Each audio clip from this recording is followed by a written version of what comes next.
I once found myself in first-degree murder situation. It was a warm summer evening in the small town of Oakdale. The sun was setting, casting a golden glow over the main street, lined with quaint shops and restaurants. I was a member of a small bike gang. We called ourselves the Devil's Riders. We were known for our black leather jackets, adorned with silver studs, and our menacing presence. My skin tone was tan from spending countless hours on the road, and my dark hair was always messy. I always had my silver earring in the shape of a skull. All my tattoos told stories of my own. A snake coiled around my right arm, symbolizing my loyalty to the gang. We had planned to rob a family, the Smiths, who owned a small convenience store on the outskirts of town. My guys, Jake, Alex, and I were high on adrenaline as we revved our motorcycles, ready to take on the night. Our target was an easy one, a middle-aged couple, a guy, his wife, and their teenage son. They lived in a cozy, two-story house with a white picket fence, a symbol of the American dream. As we approached the house, I could feel my heart pounding in my chest. Alex, our leader, gave the signal, and we swooped in, our bikes screeching to a halt. A dude walked out of the house. I assumed he is the father. A look of determination etched on his face. He was a tough guy, with a rugged jawline and a stern expression. His wife and the kid stood behind him, fear radiating from their eyes. "Get out of here, you punk kids," the guy, very tough guy, growled, his fist clenched. Alex sneered, "Or what?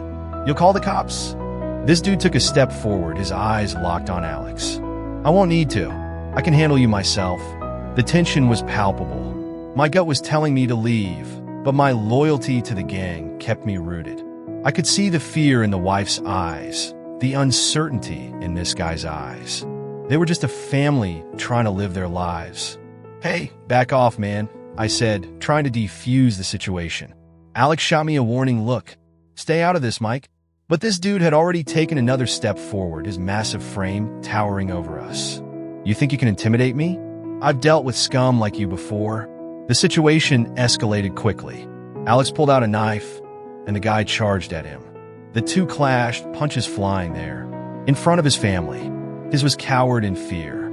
I tried to intervene, but Alex was too strong. The guy was a formidable opponent, but Alex had the upper hand. In a split second, I knew I had to make a choice. I couldn't let this escalate further.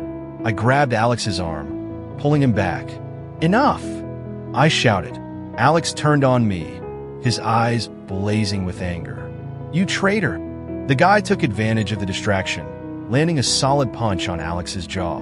The two of them crashed to the ground, fighting. Wife and kid were screaming, begging us to leave. I knew I had to get out of there fast. I ran, jumped on my bike, and sped away, leaving the chaos behind. As I rode, the wind whipping through my hair, I felt a weight lift off my shoulders. I didn't think about it right away. I, of course, kept thinking about what just happened, but I knew I had to change my life. So I left. I was done with the gang, done with the violence and the fear.